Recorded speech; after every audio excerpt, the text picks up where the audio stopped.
Welcome back to the dogecast. This is episode 2, pilot of the welcome back to dogecast.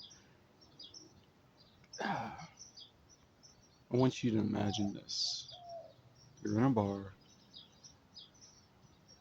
a barbecue bar, and that smell, it's smoke. What's that? It's liquid smoke. Now, I'm not one to judge, but liquid smoke deserves a smoke, if you catch what I mean. Now, this might be a little controversial, but I think we know it's true. Like, it does the job. Let's put it that way. It deserves the smoke. That's what we're gonna say. But you know what would really get the fire going? Wood. And you know what's better than a flame from wood? Smoke. Smoke from wood. Now imagine if you smoked brisket and it came out perfectly smoked. But there's just that one problem that always comes with the smoked brisket. It's a little dry. Like, it's dense. It's been smoked. Now, what if it were moist? And that's why I think liquid smoke deserves a smoke. Now, I'm no expert, but it does seem that mesquite smoke uh, does does exist, and I think that's where we should look into. Like, enough with this mesquite seasoning. What about mesquite smoke? But enough barbecue, enough smoking,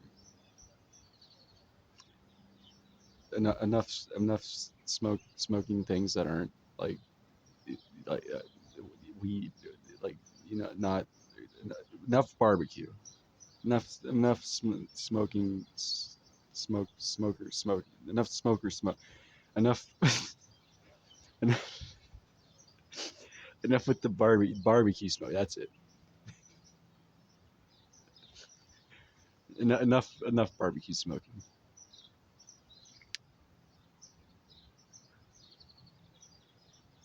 Yeah. So you know what? Grass. That's what. Now, I'm not one to judge, but if I see you eating the, like, yellowish greenish, leaning more toward the yellow side of grass, the thinner blades, like width and thickness, I'm I'm kind of questioning you. Now, I'm not talking about those little hay-looking pieces of grass, the mini ones, tiny little uh, pinpoint pieces of grass that stand out. I'm talking about like the blades. Now, personally, I do like myself more darker green grass, like near the deep green, the real, the deep green. But I think I found somewhere we can all kind of just settle, like leaning toward 50-50, leaning toward the deep dark green grass. That's what I'm thinking. Now, you might be a little sheepish toward that, and I'm not one to judge, but hear me out now. That is grass. And now you might be backing up a little bit to this thought. Like, grass, why is this motherfucker on grass? And I'll tell you why. It happens to be intrinsic to the taste I have acquired over the years. And many. And, you're eating grass right now. So just take a step back and bow. Now, as sheep, this is very, this is very. Now, I think sheep need to rise up in the furry fandom, and that's where I've been getting at with this podcast. If you couldn't tell, like, I don't know. I think we need to just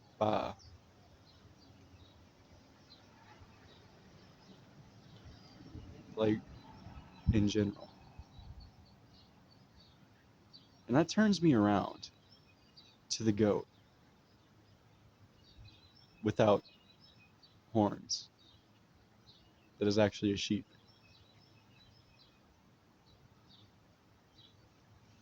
Now, if you're sheepish on this one, you might want to take it with a blade of grass.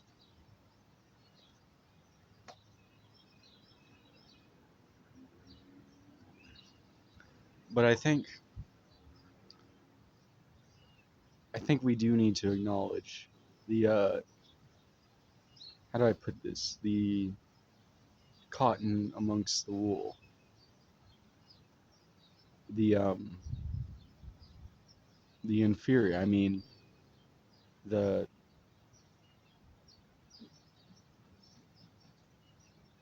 not sheep.